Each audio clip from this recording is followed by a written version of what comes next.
Good morning all. ഇന്ന് discuss ചെയ്യാൻ പോകുന്നത് പ്രൊജക്ട് മാനേജ്മെന്റ് ടൂളിലെ സെക്കൻഡ് ടൂളാണ് network analysis. First tool bar chart കഴിഞ്ഞ ക്ലാസ്സിൽ ഡിസ്കസ് ചെയ്തിരുന്നു. ഓക്കെ, അപ്പോൾ നെറ്റ്വർക്ക് അനാലിസിസ് എന്നാൽ എന്താണെന്നുള്ളതാണ് പറയാൻ പോകുന്നത്. Network is A graphic plan of all activities that must be completed to reach the end objective of the project and showing their interdependency and interrelationship. Okay, ഒരു network analysis എന്ന് പറയുമ്പോൾ ഒരു graphical representation ആണ്. Okay, അതായത് ഒരു പ്രൊജക്റ്റിൽ അടങ്ങിയിട്ടുള്ള different activities. ഒരു കൺസ്ട്രക്ഷൻ പ്രൊജക്റ്റ് ആണെന്നുണ്ടെങ്കിൽ ആ പ്രൊജക്റ്റിലെ ഡിഫറെൻ്റ് ആക്ടിവിറ്റീസ് ആണ് സൈറ്റ് ക്ലിയറൻസ്, ഫൗണ്ടേഷൻ്റെ എക്സ്കവേഷൻ, കോൺക്രീറ്റിങ്, ഫൗണ്ടേഷൻ, അത് കഴിഞ്ഞിട്ട് ബീം, കോളം, സ്ലാബ്, അത് തുടങ്ങിയിട്ടുള്ള കുറേ കാര്യങ്ങളുണ്ട്. ഓക്കെ, അപ്പോൾ ഈ പറഞ്ഞിട്ടുള്ള ഓരോ പ്രോസസ്സുകൾ, ഓരോ ടാസ്കുകൾ എന്താണ്, ഓരോ ആക്ടിവിറ്റീസാണ്. ഇങ്ങനെയുള്ള ഓരോ ആക്ടിവിറ്റീസിനെ ഓർഡറിൽ റെപ്രസെൻ്റ് ചെയ്യുന്ന ഒരു ഗ്രാഫിക് പ്ലാൻ ആണ് നെറ്റ്വർക്ക് അനാലിസിസ് എന്ന് പറയുന്നത്. ഓക്കെ, അതായത് ഈ നെറ്റ്വർക്ക് അനാലിസിസിൽ നമ്മൾ ഓരോ ആക്ടിവിറ്റീസ് എന്ന് പറഞ്ഞു നേരത്തെ, ആ ആക്ടിവിറ്റീസ് തമ്മിലുള്ള ഇൻ്റർ ഡിപ്പെൻഡൻസി, അതുപോലെ തന്നെ അവ തമ്മിലുള്ള റിലേഷൻഷിപ്പ്, ഒരു ആക്ടിവിറ്റി കഴിഞ്ഞാൽ മാത്രമേ അടുത്ത ആക്ടിവിറ്റി ചെയ്യാൻ പറ്റുള്ളൂ എന്നുള്ള കേസുകൾ ഉണ്ടാവും. ചിലപ്പോൾ 2 ആക്ടിവിറ്റീസ് അറ്റ് എ ടൈമിൽ നമുക്ക് ചെയ്യാൻ പറ്റുന്നുണ്ടാവും. അപ്പോൾ അവർ തമ്മിലുള്ള ഡിപ്പെൻഡൻസി, അതുപോലെ തന്നെ റിലേഷൻഷിപ്പൊക്കെ കാണിക്കുന്ന ഒരു ഗ്രാഫിക്കൽ പ്ലാൻ അല്ലെങ്കിൽ ഗ്രാഫിക്കൽ റെപ്രസെൻറ്റേഷൻ ആണ് എന്ത് നെറ്റ്വർക്ക് അനാലിസിസ് എന്ന് പറയുന്നത്. Okay, the components of a network diagram are activities and events.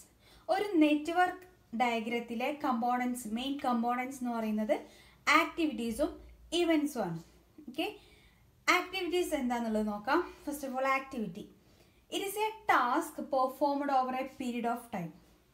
ഒരു നിശ്ചിത സമയത്തിനുള്ളിൽ നമ്മൾ ചെയ്യുന്ന ഒരു ടാസ്ക് ആണ് ഒരു ആക്ടിവിറ്റി എന്ന് പറയുന്നത്. ഇപ്പോൾ കോൺക്രീറ്റിംഗ് എന്ന് പറയുന്നത് എന്താണ്, ഒരു ടാസ്ക് ആണ്. അപ്പോൾ അതൊരു ആക്ടിവിറ്റി ആയിട്ട് നമുക്ക് കൺസിഡർ ചെയ്യാം. Okay, it is represented by an arrow. Arrow ആയിട്ടാണ് ആക്ടിവിറ്റീസിനെ സാധാരണയായിട്ട് റെപ്രസെൻറ്റ് ചെയ്യുന്നത്. The details of activities written above the arrow and the time taken for completion of activities shown below the arrow. ആ ആരോയുടെ മുകളിലായിട്ട് അത് എന്ത് ആക്ടിവിറ്റിയാണ്, ആക്ടിവിറ്റിയുടെ പേരെന്താണ്, അതിൻ്റെ ഡീറ്റെയിൽസ് എന്ത് ചെയ്യും ആ ആരോയുടെ മുകളിലായിട്ടും, അതുപോലെ തന്നെ ആ ഒരു ആക്ടിവിറ്റി അല്ലെങ്കിൽ ആ ഒരു ടാസ്ക് ചെയ്യാൻ എടുക്കുന്ന ടൈം, ആ ഡ്യൂറേഷനെ ആ ആരോയുടെ താഴെയായിട്ടാണ് എന്ത് റെപ്രസെൻ്റ് ചെയ്യുന്നത്. ഓക്കെ, അപ്പോൾ താഴെയുള്ള ഫിഗർ നോക്കുക. ആരോയുടെ മുകളിലായിട്ട് ആക്ടിവിറ്റിയുടെ നെയിമും അത് അതേപോലെ തന്നെ അതിൻ്റെ താഴെയായിട്ട് ഡ്യൂറേഷൻ നമ്മൾ എഴുതാറുണ്ട്. ഓക്കെ, നോക്കുക. The tale of arrow indicates the starting of the task and the head of the arrow indicates it's completion. ഒരു ആരോ ആക്ടിവിറ്റീനെ റെപ്രസെൻ്റ് ചെയ്യുന്നത് ആരോ വെച്ചിട്ടാണെന്ന് പറഞ്ഞു. അപ്പോൾ അതിൻ്റെ ടെയിൽ എന്ന് പറയുന്നത് ഈ സ്റ്റാർട്ടിങ് ഈ പോർഷനാണ്. ഈ സ്റ്റാർട്ടിങ് പോർഷൻ ഹെഡ്, ആരോയുടെ ടെയിൽ എന്ന് പറയുന്നത് ഒരു ആക്ടിവിറ്റി അല്ലെങ്കിൽ ഒരു ടാസ്കിൻ്റെ സ്റ്റാർട്ടിങ്ങും, അതുപോലെ തന്നെ ഹെഡ് എന്ന് പറയുന്ന ലാസ്റ്റ് എൻഡ് പോർഷൻ എന്ന് പറയുന്നത് ഒരു ആക്ടിവിറ്റിയുടെ കംപ്ലീറ്റ് ചെയ്യുന്നതുമാണ് ഇൻഡിക്കേറ്റ് ചെയ്യുന്നത്. ഓക്കെ, നെക്സ്റ്റ് വൺ നോക്കുക. ഇവന്റ് എന്ന് പറയുന്നത് it is also called node. ഇവന്റിനെ node എന്നും പറയാറുണ്ട്. It is A point in time at which an activity begins or end. Event എന്ന് പറയുന്നത് ഒരു പോയിന്റ് ആണ് അല്ലെങ്കിൽ ഒരു ടൈമാണ്.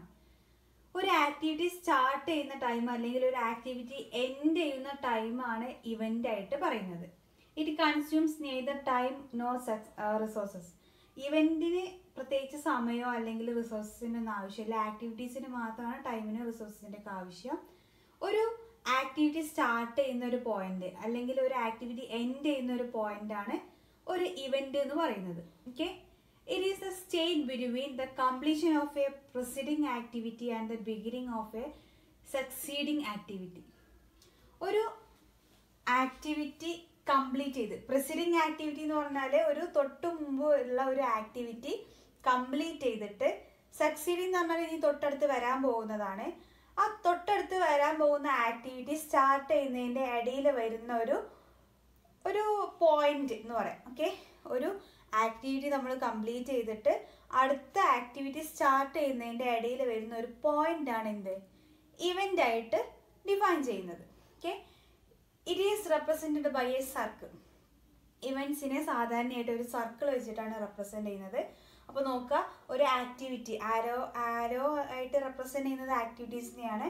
അപ്പോൾ ഒരു ആക്ടിവിറ്റി എൻഡ് ചെയ്തു, എന്നിട്ട് നെക്സ്റ്റ് ആക്ടിവിറ്റി സ്റ്റാർട്ട് ചെയ്യുന്നതിന് ആ ഒരു പോയിന്റിൻ്റെ ഇടയിൽ വരുന്ന ആ ഒരു മൊമെൻറ്റ്, അതാണ് എന്ത് ഇവൻ്റ് ആയിട്ട് കൺസിഡർ ചെയ്യുന്നത്. ഓക്കെ, നെക്സ്റ്റ് വൺ നോക്കാം. നെറ്റ്വർക്ക് അനാലിസിസ് ചെയ്യുന്ന 2 മെത്തേഡ്സ് ആണ് CPM ആൻഡ് PERT അനാലിസിസ് ആയിട്ട് പറയുന്നത്. ഓക്കെ, നെറ്റ്വർക്ക് അനാലിസിസ് 2 രീതിയിൽ നമുക്ക് ചെയ്യാം. ഒന്ന് CPM മെത്തേഡ് വഴി, അതുപോലെ തന്നെ PERT മെത്തേഡ് വഴിയും ചെയ്യാം.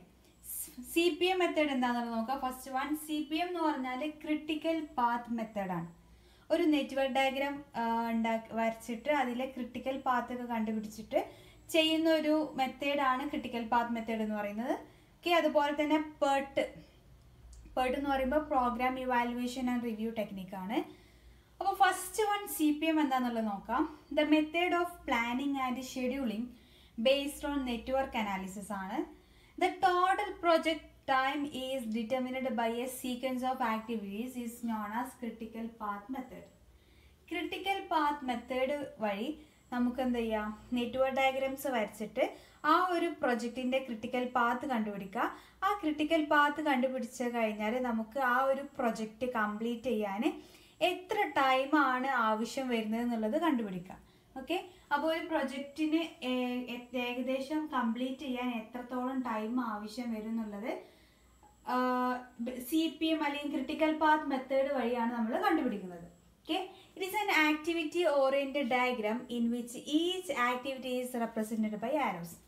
Okay, CPM എന്ന് പറഞ്ഞ ക്രിട്ടിക്കൽ പാത്ത് മെത്തേഡ് എന്ന് പറയുന്നത് ആക്ടിവിറ്റി ഓറിയന്റഡ് ആയിട്ടുള്ള ഒരു ഡയഗ്രാം ആണ്, നെറ്റ്വർക്ക് ഡയഗ്രാം ആണ്. അതിൽ ഓരോ ആക്ടിവിറ്റീസും ഓരോ ആരോസ് ആയിട്ടാണ് നമ്മൾ റെപ്രസെൻറ്റ് ചെയ്യുന്നത്. നേരത്തെ പറഞ്ഞിരുന്ന ആക്ടിവിറ്റീസ് ആരോസ് ആയിട്ടാണ് റെപ്രസെൻറ്റ് ചെയ്യുക എന്നുള്ള കാര്യം. ഓക്കെ, ഇനി സെക്കൻഡ് വൺ നോക്കുക, PERT മെത്തേഡ്. PERT എന്ന് പറയുമ്പോൾ പ്രോഗ്രാം ഇവാലുവേഷൻ ആൻഡ് റിവ്യൂ ടെക്നിക്കാണ്. പ്രോഗ്രാം ഇവാലുവേഷൻ റിവ്യൂ ടെക്നിക്കിൽ 3 ടൈമുകളാണ് നമ്മൾ കൺസിഡർ ചെയ്യുന്നത്. PERT analysis has a 3 time estimates. നേരത്തെ CPM-ൽ ഒരു ആക്ടിവിറ്റീൻ്റെ ഡ്യൂറേഷൻ മാത്രമേ നമ്മൾ കൺസിഡർ ചെയ്യുന്നുള്ളൂ, അത് വെച്ചിട്ട് ടോട്ടൽ കംപ്ലീഷൻ ടൈമാണ് കണ്ടുപിടിക്കുന്നത്. പക്ഷേ PERT-ൻ്റെ കേസിൽ 3 ടൈമുകൾ നമ്മൾ കൺസിഡർ ചെയ്യേണ്ട ആവശ്യമുണ്ട്. ഓക്കെ, CPM-ൻ്റെ കേസിൽ ഒരു ആക്ടിവിറ്റിക്ക് എത്രയാണോ ടൈം, അതിൻ്റെ ഡ്യൂറേഷൻ എത്രയാണോ അത് മാത്രമാണ് നമ്മൾ ചെക്ക് ചെയ്യുന്നത്. അത് വെച്ചിട്ടാണ് നമ്മൾ ക്രിട്ടിക്കൽ പാത്ത് കണ്ടുപിടിക്കുന്നത്. PERT-ൻ്റെ കേസിൽ 3 ടൈം എസ്റ്റിമേറ്റ്സ് ഉണ്ട്. ഫസ്റ്റ് വൺ നോക്കുക, ഒപ്റ്റിമിസ്റ്റിക് ടൈം T0 എന്നാണ് റെപ്രസെൻറ്റ് ചെയ്യുന്നത്, TO എന്നാണ് റെപ്രസെൻറ്റ് ചെയ്യുന്നത്. സെക്കൻഡ് വൺ നോക്കുക, മോസ്റ്റ് പ്രോബബിൾ ടൈം TM എന്ന് റെപ്രസെൻറ്റ് ചെയ്യുന്നു. അതുപോലെ തന്നെ പെസിമിസ്റ്റിക് ടൈം എന്ന് പറയുമ്പോൾ TP എന്നാണ് റെപ്രസെൻറ്റ് ചെയ്യുന്നത്. ഒപ്റ്റിമിസ്റ്റിക് ടൈം എന്ന് പറഞ്ഞാൽ ഒരു ആക്ടിവിറ്റി നമുക്ക് കംപ്ലീറ്റ് ചെയ്യാൻ പറ്റിയ ഏറ്റവും നേരത്തെ കംപ്ലീറ്റ് ചെയ്യാൻ പറ്റിയ ടൈം, അതായത് ഏറ്റവും വേഗത്തിൽ. ഇപ്പോൾ ഏകദേശം ഒരു കോൺക്രീറ്റിങ് ചെയ്യാൻ ഒരു 5 days ആണെന്ന് വിചാരിക്കാം. ആ 5 days ചെയ്യുന്ന സാധാരണയായിട്ട് നമ്മൾ വർക്ക് ചെയ്യുന്നത് 5 days ആണെന്ന് വിചാരിക്കാം. അത് എത്രയും പെട്ടെന്ന് നമുക്ക് കംപ്ലീറ്റ് ചെയ്യിക്കാൻ പറ്റുക, അതായത് എത്ര സമയം മുന്നേ ആണോ അത് കംപ്ലീറ്റ് ചെയ്യിക്കാൻ പറ്റുക, ആ ഒരു സമയത്തിനെയാണ് ഏർലി ടൈം അല്ലെങ്കിൽ ഒപ്റ്റിമിസ്റ്റിക് ടൈം എന്ന് പറയുന്നത്. ഓക്കെ, അപ്പോൾ ഒരു 5 days അല്ലെങ്കിൽ ഒരു 5 hours ആണ് ഒരു ഒരു ആക്ടിവിറ്റി നമുക്ക് കംപ്ലീറ്റ് ചെയ്യാൻ വേണ്ടത്. പക്ഷെ അത് നമുക്ക് 4 hours കൊണ്ട് നമുക്കത് അഡീഷണൽ ആയിട്ട് എന്തെങ്കിലുമൊക്കെ ചെയ്തിട്ട് ആ ഒരു ആക്ടിവിറ്റി കംപ്ലീറ്റ് ചെയ്യിക്കാൻ പറ്റുന്നുണ്ടെങ്കിൽ ആ 4 hours ആണ് എന്ത് ഒപ്റ്റിമിസ്റ്റിക് ടൈം ആയിട്ട് പറയുന്നത്. ഓക്കെ, മോസ്റ്റ് പ്രോബബിൾ ടൈം എന്ന് പറയുമ്പോൾ സാധാരണയായിട്ട് നമ്മൾ ഒരു ആക്ടിവിറ്റിക്ക് പറയുന്ന സമയം, ഇപ്പോൾ 5 hours-ൻ്റെ ഒരു ആക്ടിവിറ്റി ആണെങ്കിൽ 5 hours ആണ് എന്ത് ആ ആക്ടിവിറ്റീൻ്റെ മോസ്റ്റ് പ്രോബബിൾ ആയിട്ടുള്ള ടൈം എന്ന് പറയുന്നത്. ഇനി നെക്സ്റ്റ് നോക്കാം, പെസിമിസ്റ്റിക് ടൈം. പെസിമിസ്റ്റിക് ടൈം എന്ന് പറയുന്നത് ഒരു ആക്ടിവിറ്റി എത്രത്തോളം ലാഗ് ചെയ്തിട്ട് നമുക്ക് കംപ്ലീറ്റ് ചെയ്യിക്കാം.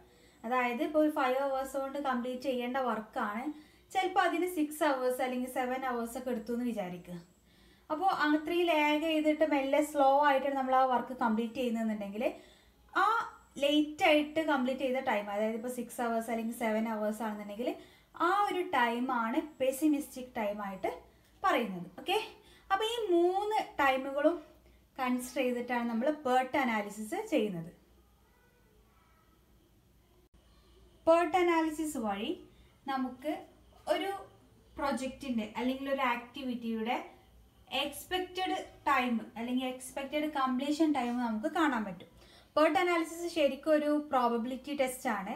അതായത് അതിൻ്റെ എക്സ്പെക്റ്റ് ചെയ്യാവുന്ന, അതായത് കറക്റ്റായിട്ടുള്ള ഒരു വാല്യൂ നമുക്ക് ഡിഫൈൻ ചെയ്യാൻ പറ്റില്ല, പകരം എക്സ്പെക്റ്റ് ചെയ്യാം, അത്രേ പറയാൻ പറ്റുള്ളൂ. അപ്പോൾ ഒരു ആക്ടിവിറ്റിയുടെ എക്സ്പെക്റ്റഡ് ടൈം, ആ ആക്ടിവിറ്റി കംപ്ലീറ്റ് ചെയ്യാനുള്ള എക്സ്പെക്റ്റ് ചെയ്യുന്ന സമയം എന്ന് പറയുന്നത് it will be nearly equal to the most probable time of activity. സാധാരണയായിട്ട് ആ 3 ടൈം എസ്റ്റിമേറ്റ്സിൽ മോസ്റ്റ് പ്രോബബിൾ ടൈമിൻ്റെ ഏകദേശം അടുത്തായിട്ടായിരിക്കും എക്സ്പെക്റ്റഡ് ടൈമും വരുന്നത്. ഓക്കെ, അപ്പോൾ തന്നിട്ടുള്ള 3 ടൈമുകൾ ഒരു ഇക്വേഷൻ യൂസ് ചെയ്യാൻ അത് നമുക്ക് പ്രോബ്ലം ചെയ്യുന്ന സമയത്ത് പറയാം. അപ്പോൾ ആ പ്രോബ്ലം ചെയ്ത് ആ ഒരു ഇക്വേഷനിൽ സബ്സ്റ്റിറ്റ്യൂട്ട് ചെയ്യുന്ന സമയത്ത് നമുക്ക് ആ ഒരു ആക്ടിവിറ്റിയുടെ എക്സ്പെക്റ്റഡ് ടൈം കാൽക്കുലേറ്റ് ചെയ്യാൻ പറ്റും. ഓക്കെ, അത് ഏകദേശം മോസ്റ്റ് പ്രോബബിൾ ടൈമിന് നിയർലി ഈക്വൽ ആയിരിക്കും എന്നാണ് പറയുന്നത്. Okay, hence the PERT analysis is used to calculate the overall expected duration of a project. അതുകൊണ്ട് തന്നെ PERT അനാലിസിസ് നമുക്ക് ഒരു പ്രൊജക്റ്റിൻ്റെ ഓവറോൾ എക്സ്പെക്റ്റഡ് ഡ്യൂറേഷൻ കാൽക്കുലേറ്റ് ചെയ്യാൻ വേണ്ടിയിട്ടാണ് ഉപയോഗിക്കുന്നത്. ക്രിട്ടിക്കൽ പാത്ത് മെത്തേഡ് കറക്റ്റ് ഒരു പ്രൊജക്റ്റിൻ്റെ കംപ്ലീഷൻ ടൈം കാൽക്കുലേറ്റ് ചെയ്യാൻ വേണ്ടിയിട്ടാണ്. അതുപോലെ തന്നെ എക്സ്പെക്റ്റ് ചെയ്യുന്ന ഡ്യൂറേഷൻ കാൽക്കുലേറ്റ് ചെയ്യാൻ വേണ്ടിയിട്ടാണ് PERT. CPM മെത്തേഡിൽ നമുക്ക് കറക്റ്റ് ആയിട്ടുള്ള ഒരു ഡ്യൂറേഷൻ കിട്ടും. PERTൽ എക്സ്പെക്റ്റ് ചെയ്യാനേ പറ്റുള്ളൂ, അതായത് ഒരു പ്രോബബിലിറ്റി, ആ ഒരു ഡ്യൂറേഷനിൽ നമുക്ക് കംപ്ലീറ്റ് ചെയ്യിക്കാനുള്ള പ്രോബബിലിറ്റി കൂടുതലുള്ള ഒരു ഡ്യൂറേഷൻ ലഭിക്കും. അതാണ് CPM ഉം PERT തമ്മിലുള്ള ഡിഫറൻസ്. ഓക്കെ.